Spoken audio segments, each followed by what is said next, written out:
नमस्कार दोस्तों, कैसे हैं आप सब? मेरा नाम है कृष्ण मोहन शर्मा और आप हैं हमारे YouTube चैनल पे। तो गाइस, आज इस वीडियो में हम लोग एक ऐसे टॉपिक पे बात करने वाले हैं जिस टॉपिक को लेके बच्चों के दिमाग में हमेशा बहुत ज़्यादा कन्फ्यूजन रहती है। इनफैक्ट जो बच्चे अभी नया-नया लॉ फील्ड में उतरने का सोच रहे होंगे, उनके भी दिमाग में कन्फ्यूजन बन रही होगी।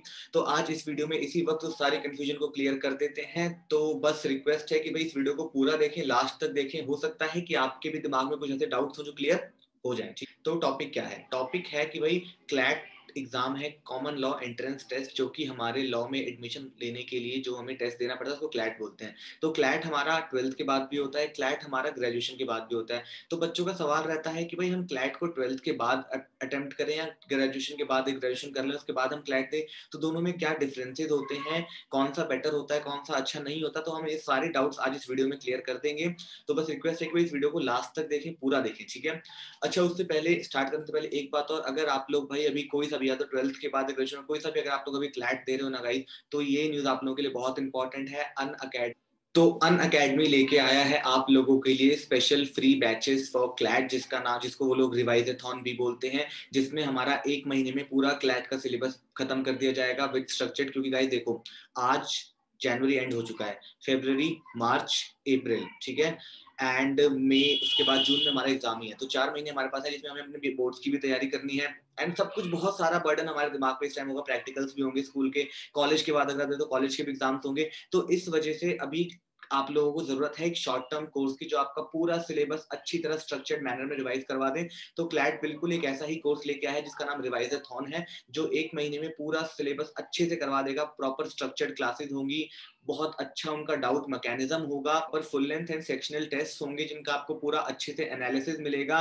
एंड आप लोगों को ध्यान दिया जाएगा, ऐसे छोटे छोटे कोड वर्ड्स बताए जाएंगे, ऐसे शॉर्टकट्स बताए जाएंगे जिससे आप चीजों को मेमोराइज कर पाए, अच्छे से उनको याद कर पाए। तो आई वुड रिक्वेस्ट कि भाई अगर आप लोग कहीं से कोचिंग ढूंढ रहे हो तो भाई ये आप लोगों के लिए बहुत बेस्ट ऑप्शन हो सकता है, आप लोग इसको कंसिडर कर सकते हैं। एंड प्लस साथ ही साथ एक अन अकेडमी लॉ एप्टीट्यूड टेस्ट यूलैट भी लॉन्च किया है, जिसमें आप लोगों को हर सैटरडे पूरे आपके फुल लेंथ टेस्ट होंगे, जिससे आप लोगों को पता चलेगा कि भाई आप लोगों की प्रिपरेशन अभी किस पॉइंट पे पहुंची है, कितना आप लोगों को और मेहनत करने की जरूरत है, कौन से पॉइंट्स, कौन से सेक्शंस पे, कौन से चैप्टर्स पे ज्यादा ध्यान देना है, कौन से चैप्टर्स का आपका अच्छी तरह होल्ड आ चुका है। एंड ये टेस्ट आप लोगों के लिए अगेन बिल्कुल फ्री होंगे। ये टेस्ट आप लोगों के हर सैटरडे 11 बजे होंगे। इन टेस्ट पे कैसे अप्लाई करना है उसका लिंक मैं आप लोगों को नीचे डिस्क्रिप्शन में दे दूंगा, आप उस लिंक पे जाइए, आप लोगों को वो टेस्ट अनलॉक करने का ऑप्शन आ जाएगा। उस टेस्ट को अनलॉक करने के लिए आपको कोडवर्ड डालना पड़ेगा क्लैट 10। वो कोडवर्ड आपको नीचे यहाँ लिखा दिख रहा होगा। तो अगर उस कोडवर्ड को डालते ही आप लोगों का एक फ्री क्लैट का टेस्ट अनलॉक हो जाए, जो हर सैटरडे 11 बजे होगा। एंड उसकी खास बात यह है कि तुरंत के उस तभी के तभी आप लोगों को उस टेस्ट का रिजल्ट आ जाएगा एंड 3 बजे उसका प्रॉपर डिटेल एनालिसिस किया जाएगा, जिससे आप लोगों को पता चलेगा कि भाई हमारी गलतियां कहाँ हैं, किस पॉइंट पे हैं। तो आई वुड रिक्वेस्ट कि भाई बिल्कुल फ्री चीज है, एक बार जाओ और जाके आप चाहे कोई भी लॉ एंट्रेंस की तैयारी कर रहे हो ना, इस टेस्ट को दो, क्योंकि CLAT is the basis for all. CLAT एक बेस है जो सारे लॉ एंट्रेंस टेस्ट का बेस बनता है। तो अगर आप किसी भी लॉ एंट्रेंस टेस्ट की तैयारी कर रहे हो तो एक बार जाके उसको आप अनलॉक, एक बार जाइए और इन टेस्ट को अटेम्प्ट करना शुरू करिए, ताकि आप लोगों को पता चले कि भाई आपकी तैयारी के किस छोड़ पे पहुंच चुके हैं, ठीक है। एंड एक बात और, अगर आप लोग अन अकेडमी से कोई सा भी कोर्स खरीद रहे हो ना गाइस, तो आप लोग मेरा रेफरल OAKMS10, OYEKMS10 ये लिखा होगा, OAKMS10, आप उस रेफरल को यूज करके इंस्टेंट का 10% डिस्काउंट ले सकते हैं। तो अगर लेने का सोच रहे हो तो भाई जाओ फटाफट और खरीद। तो चलिए अब काम की बात करते हैं कि भाई क्लैट का एग्जाम 12th के बाद भी होता है, ग्रेजुएशन के बाद भी होता है। तो हम क्लैट के बाद दें या ग्रेजुएशन के बाद दें, किस टाइम पे ज्यादा बेटर होता है, किस टाइम पे ज्यादा बेनिफिशियल होता है। तो गाइज बात ऐसी होती है कि भाई क्लैट का एग्जाम ना अगेन 2 पॉइंट्स पे होता है। एक बार आप 12th के बाद भी दे सकते हो, ग्रेजुएशन के बाद भी दे सकते हो। अगर आप 12th के बाद क्लैट का एग्जाम देते हो तो आप लॉ के साथ साथ एक कोर्स के लिए और अपने आप को एनरोल करवाओगे, which can be BA LLB, BB LLB, BCom LLB, ऐसा कुछ भी हो सकता है। तो आप कॉन्सिक्वेंटली 2 कोर्सेज के लिए आप अप्लाई कर रहे हैं। एंड वही अगर आप ग्रेजुएशन के बाद देते हैं तो you are only going for LLB, क्योंकि ग्रेजुएशन आप already BA, BBA, BCom, BSc, BTech कुछ भी आप ग्रेजुएशन ऑलरेडी कर चुके हैं, तो आप उसके बाद सिर्फ LLB के लिए एलिजिबल होंगे। तो यहाँ पे फर्क क्या होता है कि भाई अगर आप लोग कंबाइंड कोर्स कर रहे हो ना, इंटीग्रेटेड कोर्स कर रहे हैं आप लोग, तो आपका 1 साल बचेगा, क्योंकि ये BA LLB आपका 5 साल का होगा, BB LLB कुछ भी आप ग्रेजुएशन कर रहे हो तो ये 5 years का होगा। एंड अगर आप वहीं ग्रेजुएशन के बाद जा रहे हो तो भाई 3 साल की आपकी ग्रेजुएशन हो गई, उसके बाद 3 साल की LLB, तो वो आपका 6 साल का पड़ जाता है।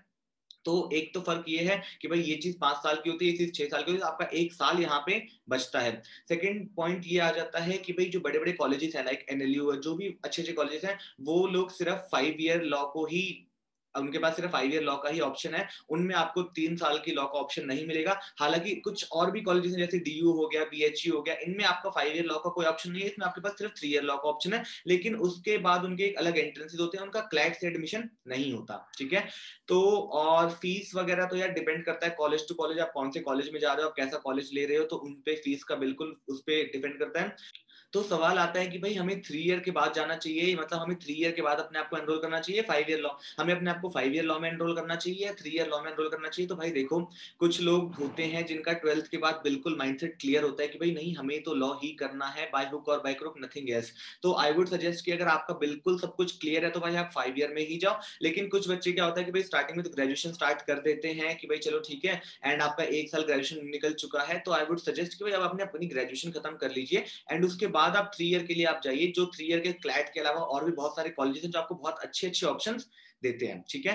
तो आई होप आपको इस वीडियो में क्लियर हो गया होगा, एंड स्टिल अगर कोई डाउट है ना गाइस, तो नीचे डिस्क्रिप्शन में मेरा नंबर आ रहा होगा, आप उस नंबर पे कॉल करके अपने सारे डाउट्स को बिल्कुल पूरी तरह से क्लियर कर सकते हैं, ठीक है।